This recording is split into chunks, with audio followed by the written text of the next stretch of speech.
Hello friends, welcome to vision career counselling.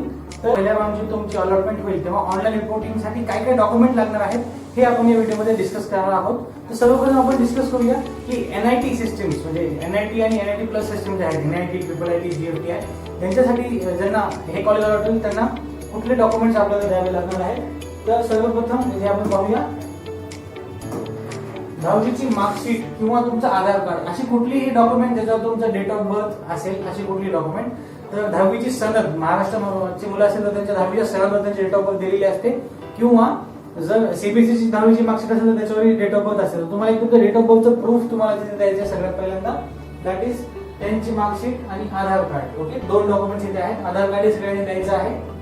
Second is 12ची marksheet किंवा 12चं certificate. तर तुमची जी 12वीची जी marksheet आलेली असेल, ज्यांची आता फिजिकली मार्कशीट आलेली आहे ते ऑनलाईन मार्कशीटही सबमिट करू शकतात. ऑनलाईन मार्कशीटची पीडीएफ पण तुम्ही पाठवू शकता. तर ज्यांच्याकडे ओरिजिनल आहे त्यांची ओरिजिनल, ज्यांची डिजिटल आहे त्यांची डिजिटल. तुम्ही डिजी लॉकरवरची ऍप्लिकेशन कॉपी, 12वीच्या मार्कशीटची कॉपी पण तिथे अपलोड करू शकता. तर सेकंड इज 12वीची मार्कशीट. थर्ड इज तुमचं जे कोणी विद्यार्थी रिझर्व कॅटेगरीमध्ये बिलॉंग करतात त्यांना कास्ट सर्टिफिकेट प्रोड्यूस करायचं आहे. तर लक्षात ठेवा, कास्ट सर्टिफिकेट जे जोसानी आपलं जे महाराष्ट्राचं सर्टिफिकेट आहे ते जोसा ऍक्सेप्ट करत नाही. तुम्हाला सेंट्रल गव्हर्नमेंटचा एक वेगळा फॉर्मॅट दिलेला असतो. तर एनटी, बीजे, NT1, NT2, NT3, बीजे ह्या सर्व कॅटेगरीसाठी ओबीसी आणि SC ST साठी SCचा, असं SC ST चा.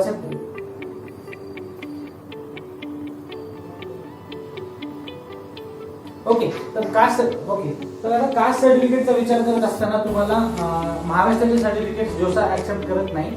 तुम्हाला सर्वप्रथम सेंट्रल गव्हर्नमेंटच्या फॉर्मॅटमध्ये ओबीसी, SC ST ह्या तीन कॅटेगरीच्या फॉर्मॅटमध्ये तुम्हाला तुमचे रिस्पेक्टिव्ह सर्टिफिकेट आणणं गरजेचं आहे. आपलं महाराष्ट्राचं सर्टिफिकेट तुम्ही इथे अपलोड करून चालणार नाही. ज्या विद्यार्थ्यांनी अजून देखील सर्टिफिकेट काढलं नाही त्यांनी लवकरात लवकर ते काढायला पाहिजे, किंवा ज्यांनी काढलं असेल ते तिथे सर्टिफिकेट अपलोड करू शकतात. सो हे आहे तिसरं म्हणजे कॅटेगरी सर्टिफिकेट. युजली सगळ्या विद्यार्थ्यांना ह्या दोन गोष्टी तर लागणारच आहेत, 10वीची मार्कशीट, 12वीची मार्कशीट आणि आधार कार्ड. सध्या आपण असा विचार करू की 3 डॉक्युमेंट्स आपल्याकडे कंपल्सरी आपल्याला लागणार आहेत. ओके, चला खाली जाऊया.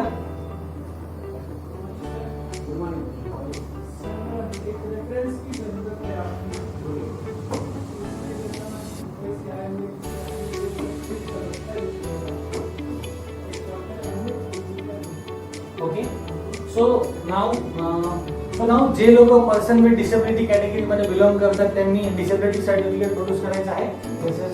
नंबर 4, जे की आपल्यासाठी एक नॉर्मल मुलांसाठी 3 डॉक्युमेंट सध्या आहेत आणि कॅटेगरीच्या मुलांसाठी 4. पर्सन विथ डिसेबिलिटी असलेल्या मुलांनी हा डॉक्युमेंट प्रोड्यूस करायचा आहे. त्यानंतर महत्त्वाचा डॉक्युमेंट म्हणजे क्रॉस बँक चेकबुक किंवा पासबुकची कॉपी. तुम्हाला जोसा अलॉटमेंट झाल्याच्या नंतर सीट ऍक्सेप्टन्स फीस भरायची असते. ती सीट ऍक्सेप्टन्स फीस परत यावी यासाठी कुठलाही, मी परत एकदा सांगतोय, कुठलाही बँक अकाउंट नंबर तुमच्याकडे असणं गरजेचं आहे. तुम्हाला सिम्पली एक चेकबुकची कॉपी किंवा पासबुकची कॉपी याचा अकाउंट नंबर आहे असं तुम्हाला अपलोड करायचे. तुम्ही पैसे कुठल्याही वेगळ्या अकाउंटवरून भरू शकता. पण जर तुम्हाला जोसाचं सीट विड्रॉ करायचे किंवा काही कारणाने तुम्ही जोसा जॉईन करत नाही, तुम्हाला सीट काढून घ्यायचे किंवा कॅन्सल करायचे, त्या केसमध्ये 5व्या राऊंडच्या आधी तुम्हाला ह्या चेकबुकवर दिलेल्या माहितीच्या अकाउंट नंबरवर तुम्हाला तुमची फीस परत मिळते. त्याच्यामुळे लक्षात घ्या की क्रॉस चेकबुकची कॉपी आणि स्पेशली त्याचा फोटो तुम्हाला अपलोड करावा लागतो किंवा PDF. ओके, हा एक कंपल्सरी डॉक्युमेंट आपल्याकडे चौथा झालेला आहे. त्यानंतर मेडिकल फिटनेस सर्टिफिकेट. तर जोसाच्या फॉर्मॅटमध्ये किंवा आपल्या बुकमध्ये जोसाच्या बिझनेस बुकमध्ये मेडिकल फिटनेस सर्टिफिकेटचा फॉर्मॅट त्याने दिलेला आहे. तर कुठल्याही रजिस्टर्ड मेडिकल प्रॅक्टिशनर म्हणजे फॉर एक्झाम्पल कुठल्याही MBBS डॉक्टर कडनं तुम्हाला त्या मेडिकल फिटनेस सर्टिफिकेटवर तुम्हाला त्या माहिती घेऊन त्याच्यावर डॉक्टरची सही आणायची आहे.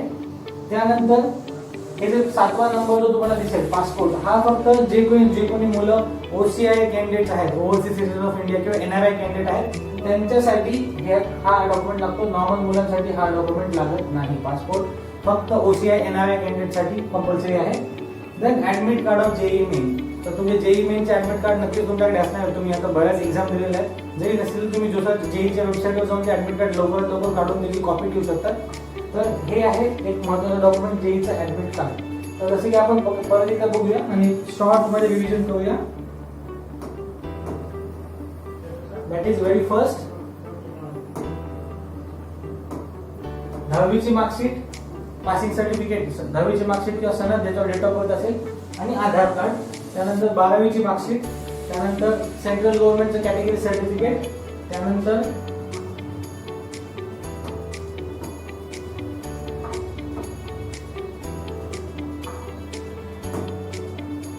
क्रॉस चेक, त्यानंतर मेडिकल फिटनेस सर्टिफिकेट,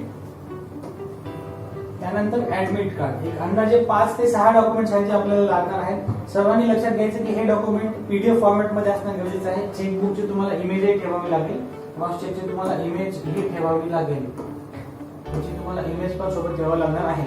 बाकी सगळे डॉक्युमेंट 300 KB पेक्षा कमी साईज मध्ये तुम्ही पीडीएफ स्वरूपामध्ये अपलोड करू शकतात. सर्वप्रथम तुम्हाला सीट ऍक्सेप्ट करायची असते. सीट ऍक्सेप्ट करताना डॉक्युमेंट अपलोड करायचे असतात, त्यानंतर तुम्हाला सीट ऍक्सेप्टन्स फीस पे करायची असते. त्यानंतर पुढचा ऑप्शन जो फ्रीज फ्लोट साईट, तो आपण नंतरच्या व्हिडिओमध्ये पाहणार आहोत.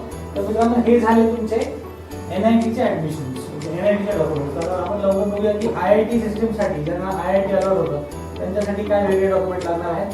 ऑलमोस्ट सगळे डॉक्युमेंट सेमच असतात एनआयटी आणि आयआयटी साठी, फक्त 1-2 चेंजेस असू शकतात. ते आपण आता बघून घेऊया. ओके, चलो start.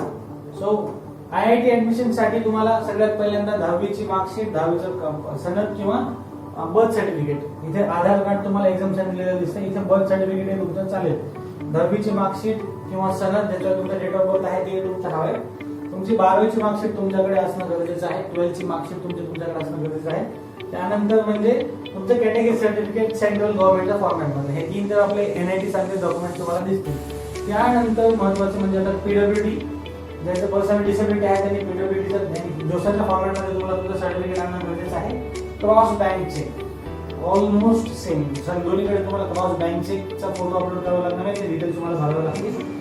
Next is medical fitness certificate. Almost इथपर्यंतचे सगळे डॉक्युमेंट सेमच आहेत. हा एक लास्ट 8 नंबरला तुम्हाला दिसेल OCI-PY कार्ड.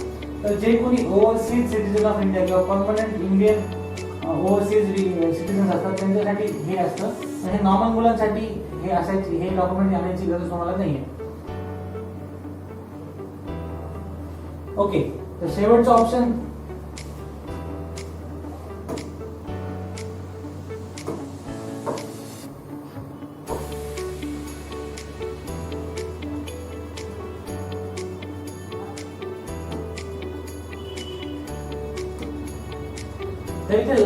तर इथे लास्ट ऑप्शन तुम्हाला दिसेल जो की आहे OCI-PY कार्ड. तर तुम्ही लिस्ट मध्ये दिसेल दॅट इज OCI-PY कार्ड आणि पासपोर्ट सर्टिफिकेट. तर हे डॉक्युमेंट फक्त 2 टाईपच्या मुलांसाठी असतात, that is NRI and OCI. NRI stands for non residential Indian आणि OCI stands for overseas citizen of India. तर जे विद्यार्थी भारताच्या रहिवासी आहेत पण भारताच्या बाहेर राहतात अशा विद्यार्थ्यांसाठी हे 2 डॉक्युमेंट तुम्हाला लागतात. तर नॉर्मल मुलांनी हे डॉक्युमेंट प्रोड्यूस करायची गरज नाहीये. एकंदर तुम्हाला असं पाहून दिसेल की एनआयटी आणि आयआयटी मध्ये एकदम सिमिलर डॉक्युमेंट्स आहेत. 10वीची मार्कशीट, 10वीचे पासिंग सर्टिफिकेट, 12ची marksheet, category certificate, cross bank cheque आणि फिटनेस सर्टिफिकेट असे बेसिक 5 ते 6 डॉक्युमेंट सगळ्या कॅन्डिडेटकडे असणं गरजेचं आहे. आय होप की आतापर्यंत दिलेली माहिती तुम्हाला समजलेली असेल. सीट ऍक्सेप्ट केल्याच्या नंतर पुढे फ्रीज, फ्लोट आणि स्लाइड ह्याच्याबद्दल काय करायचं हे आपण पुढच्या व्हिडिओत बघूया. तोपर्यंत बघत राहा विजन करिअर काउन्सिलिंग. थँक्यू.